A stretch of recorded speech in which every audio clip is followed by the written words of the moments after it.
ನಮಸ್ಕಾರ. ನೀವು ನೋಡ್ತಾ ಇದ್ದೀರಾ ಸುಮನ್ ಟಿವಿ ಕನ್ನಡ. ನಾನು ಮಹೇಶ್. ಕಾಂಗ್ರೆಸ್ ಸರ್ಕಾರ ರಾಜ್ಯದಲ್ಲಿ ಅಧಿಕಾರಕ್ಕೆ ಬಂದಿದೆ ಅಂತ ಹೇಳಿದ್ರೆ ಮುಖ್ಯ ಕಾರಣ ಅಹಿಂದ ವೋಟ್ ಬ್ಯಾಂಕ್.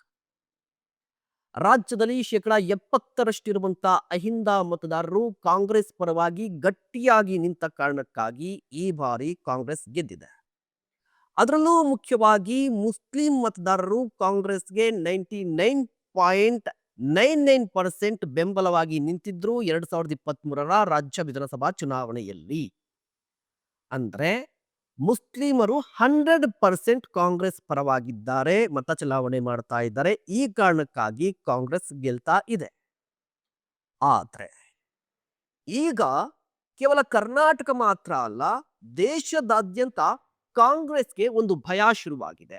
ಆ ಭಯ ಏನು ಅಂತ ಹೇಳಿದ್ರೆ, ಮುಸ್ಲಿಮರು ಕಾಂಗ್ರೆಸ್ ವಿರುದ್ಧ ನಿಲ್ಲುವಂತಹ ಸಾಧ್ಯತೆ ಇದೆ, ಅಥವಾ ಮುಸ್ಲಿಮರು ಕಾಂಗ್ರೆಸ್ಗೆ ವೋಟ್ ಹಾಕಲ್ಲ. ಹಾಗಾದ್ರೆ ಯಾವ ಕಾರಣಕ್ಕಾಗಿ ಕಾಂಗ್ರೆಸ್ಗೆ ಮುಸ್ಲಿಂ ಮುಳ್ಳಾಗ್ತಿರೋದು? ಯಾವ ಕಾರಣಕ್ಕಾಗಿ? ಅದೇ ಸಂದರ್ಭದಲ್ಲಿ ರಾಜ್ಯದಲ್ಲಿ ಇರುವಂತಹ ಅಹಿಂದ ವೋಟ್ ಛಿದ್ರ ಆಗುವಂತಹ ಸೂಚನೆ ಸಿಗ್ತಾ ಇದೆ. ಇದರ ಕಂಪ್ಲೀಟ್ ರಿಪೋರ್ಟ್ ಅನ್ನ ಕೊಡ್ತಾ ಹೋಗ್ತೀನಿ. ಅದಕ್ಕೂ ಮುನ್ನ ನೀವಿನ್ನು ನಮ್ಮ ಚಾನಲ್ ಅನ್ನ ಸಬ್ಸ್ಕ್ರೈಬ್ ಮಾಡಿಲ್ಲ ಅಂದ್ರೆ ದಯವಿಟ್ಟು ಈ ಕೂಡಲೇ ಸಬ್ಸ್ಕ್ರೈಬ್ ಮಾಡಿ. ವೀಕ್ಷಕರೇ, ಕಾಂಗ್ರೆಸ್ ಪಕ್ಷ 2023ರ ರಾಜ್ಯ ವಿಧಾನಸಭಾ ಚುನಾವಣೆಯಲ್ಲಿ ಅಭೂತಪೂರ್ವ ಗೆಲುವನ್ನ ಸಾಧಿಸಿ ಅಧಿಕಾರವನ್ನ ಹಿಡಿದಿದೆ. ಇದಕ್ಕೆ ಕಾರಣ ಸಿದ್ದರಾಮಯ್ಯನವರು ಕಟ್ಟಿ ಬೆಳೆಸಿದಂತ ಅಹಿಂದ ಮತದಾರರು, ಅಥವಾ ಸಿದ್ದರಾಮಯ್ಯನವರ ಪರವಾಗಿ ನಿಂತಂತ ಅಹಿಂದ ಮತದಾರರು, ಅಥವಾ ಕಾಂಗ್ರೆಸ್ ಇಷ್ಟು ವರ್ಷಗಳ ಕಾಲ ಸಂಪಾದನೆ ಮಾಡಿಕೊಂಡು ಬಂದಂತ ಆ ಅಹಿಂದ ಮತಗಳು ಕಾಂಗ್ರೆಸ್ ಪರವಾಗಿ ಗಟ್ಟಿಯಾಗಿ ನಿಂತಿತ್ತು. ಅಹಿಂದ ಅಂದ್ರೆ ಅಲ್ಪಸಂಖ್ಯಾತ, ಹಿಂದುಳಿದ, ದಲಿತ. ಈ ಶಕ್ತಿ ಕಾಂಗ್ರೆಸ್ನ ಅತಿ ದೊಡ್ಡ ಬಲ. ಕರ್ನಾಟಕದಲ್ಲಿ ಶೇಕಡ 70% ಅಹಿಂದ ಮತಗಳಿವೆ. ಸೊ ಕಾಂಗ್ರೆಸ್ಗೆ ಕರ್ನಾಟಕದಲ್ಲಿ ಗಟ್ಟಿ ನೆಲೆ ಇದೆ. ಇದೇ ರೀತಿಯ ತಂತ್ರಗಾರಿಕೆಯನ್ನ ದೇಶದಾದ್ಯಂತ ಮಾಡಬೇಕು ಅಂತ ಹೇಳಿ ರಾಹುಲ್ ಗಾಂಧಿ ಅವರು ಪ್ರಯತ್ನವನ್ನು ನಡೆಸ್ತಾ ಇದ್ದಾರೆ. ಇದಕ್ಕೆ ಸಿದ್ದರಾಮಯ್ಯನವರ ಇನ್ಪುಟ್ ಅನ್ನ ತೆಗೆದುಕೊಳ್ತಾ ಇದ್ದಾರೆ. 2029ರ ಲೋಕಸಭಾ ಚುನಾವಣೆಯಲ್ಲೂ ಕೂಡ ಅಹಿಂದ ಕಾರ್ಡ್ ಅನ್ನ ಪ್ಲೇ ಮಾಡಬೇಕು ಅಂತ ಹೇಳಿ ಕಾಂಗ್ರೆಸ್ ಪ್ರಯತ್ನವನ್ನು ಪಡ್ತಾ ಇದೆ. ಈ ಹಂತದಲ್ಲಿ ಕಾಂಗ್ರೆಸ್ಗೆ ಒಂದು ಮಾಸ್ಟರ್ ಸ್ಟ್ರೋಕ್ ಅನ್ನು ಕೊಡೋದಕ್ಕೆ ಓವೈಸಿ ಎಂಟ್ರಿ ಆಗಿದ್ದಾರೆ. ಏನಾ ಮಾಸ್ಟರ್ ಸ್ಟ್ರೋಕ್ ಅಂತ ಹೇಳಿದ್ರೆ, ಮಾಸ್ಟರ್ ಸ್ಟ್ರೋಕ್ ಸಿಂಪಲ್. ಇತ್ತೀಚೆಗೆ ನಡೆದಂತಹ ಬಿಹಾರ ಎಲೆಕ್ಷನ್, ಹರಿಯಾಣ ಎಲೆಕ್ಷನ್ ಅಲ್ಲಿ, ಮಹಾರಾಷ್ಟ್ರದ ಎಲೆಕ್ಷನ್ ಅಲ್ಲಿ ಕಾಂಗ್ರೆಸ್ಗೆ ಮುಳ್ಳಾಗಿದ್ದೇನು? ಕಾಂಗ್ರೆಸ್ನ ಸೋಲಿಗೆ ಕಾರಣವಾಗಿದ್ದೇ ಇದೇ ಓವೈಸಿ ಪಾರ್ಟಿ, ಇದೇ ಮುಸ್ಲಿಮರು. ಹೇಗೆ ಅಂದ್ರೆ, ಹರಿಯಾಣ ಎಲೆಕ್ಷನ್ ಅಲ್ಲಿ ಆಲ್ಮೋಸ್ಟ್ ಎಲ್ಲಾ ಸರ್ವೆಗಳು ಹೇಳಿದ್ದೇನು ಅಂತ ಹೇಳಿದ್ರೆ, ಕಾಂಗ್ರೆಸ್ ಕ್ಲೀನ್ ಸ್ವೀಪ್ ಮಾಡುತ್ತೆ, ಗೆದ್ದೇ ಗೆಲ್ಲುತ್ತೆ ಅಂತ ಹೇಳಿ.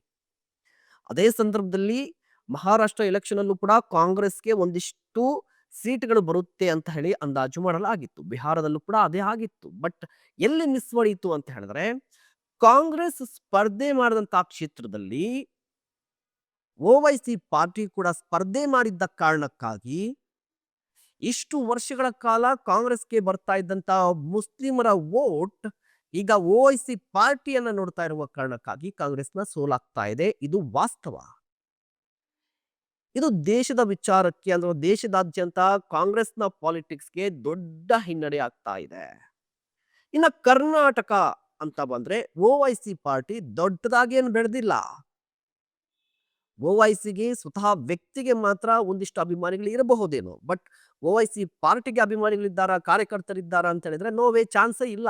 ಬಟ್ ಈಗ ಒಂದು ಭಯ ಶುರುವಾಗಿದೆ. ಏನೋ ಭಯ ಅಂತ ಹೇಳಿದ್ರೆ, ನೆಕ್ಸ್ಟ್ ಇನ್ನೇನು ಕೆಲವೇ ದಿನಗಳಲ್ಲಿ ರಾಜ್ಯದಲ್ಲಿ 2 ಬೈ ಎಲೆಕ್ಷನ್ ಬರುತ್ತೆ. ಅದರಲ್ಲಿ ಮುಖ್ಯವಾಗಿ ಎಲ್ಲರ ಕುತೂಹಲಕ್ಕೆ ಕಾರಣವಾಗಿರುವುದು ದಾವಣಗೆರೆ ಸೌತ್ ವಿಧಾನಸಭಾ ಕ್ಷೇತ್ರ.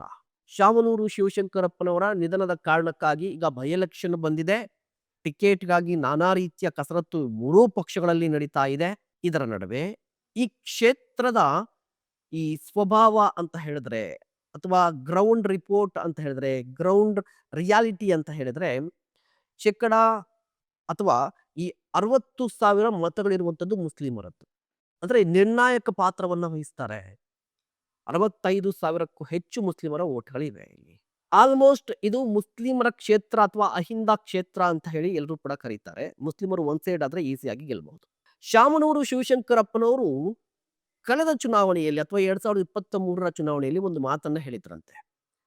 ನನ್ನ ಅವಧಿಯ ಬಳಿಕ ಅಂದ್ರೆ ನನ್ನ ನಂತರ ಈ ಕ್ಷೇತ್ರವನ್ನ ಮುಸ್ಲಿಮರಿಗೆ ಬಿಟ್ಟುಕೊಡ್ತೀನಿ ಅಂತ ಹೇಳಿಕೆಯನ್ನ ಕೊಟ್ಟಿದ್ರಂತೆ, ಭರವಸೆಯನ್ನ ಕೊಟ್ಟಿದ್ರಂತೆ. ಸೊ ಈ ಕಾರಣಕ್ಕಾಗಿ ಈಗ ಅಲ್ಲಿರುವಂತ ಮುಸ್ಲಿಂ ನಾಯಕರು ಕಾಂಗ್ರೆಸ್ ಟಿಕೆಟ್‌ಗಾಗಿ ಪೈಪೋಟಿಯನ್ನ ನಡೆಸ್ತಾ ಇದ್ದಾರೆ. ಡಿಮ್ಯಾಂಡ್ ಅನ್ನ ಇಡ್ತಾ ಇದ್ದಾರೆ.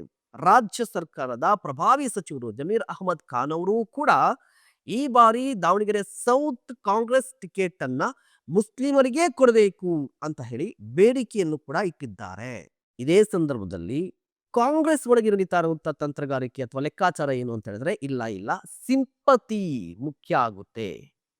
ಶಾಮನೂರು ಶಿವಶಂಕರಪ್ಪನವರ ಕುಟುಂಬಕ್ಕೆ ಈ ಟಿಕೆಟ್ ಕೊಟ್ರೆ ಈಸಿಯಾಗಿ ಗೆಲ್ಲಬಹುದು ಅಂತ. ಇದಕ್ಕೆ ಮುಸ್ಲಿಮರು ವಿರೋಧವನ್ನ ವ್ಯಕ್ತಪಡಿಸ್ತಾ ಇದ್ದಾರೆ. ಇದರ ನಡುವೆ ಮುಸ್ಲಿಮರಲ್ಲಿ ಒಂದು ಭಾವನೆ ಕೂಡ ಮೂಡ್ತಾ ಇದೆ ಅಥವಾ ಮೂಡಿಸಲಾಗ್ತಾ ಇದೆ. ಆ ಭಾವನೆಯನ್ನು ಮೂಡಿಸ್ತಾ ಇರುವಂತಹ ವ್ಯಕ್ತಿ ಯಾರು ಅಂದ್ರೆ ಮತ್ತದೇ ಓವೈಸಿ.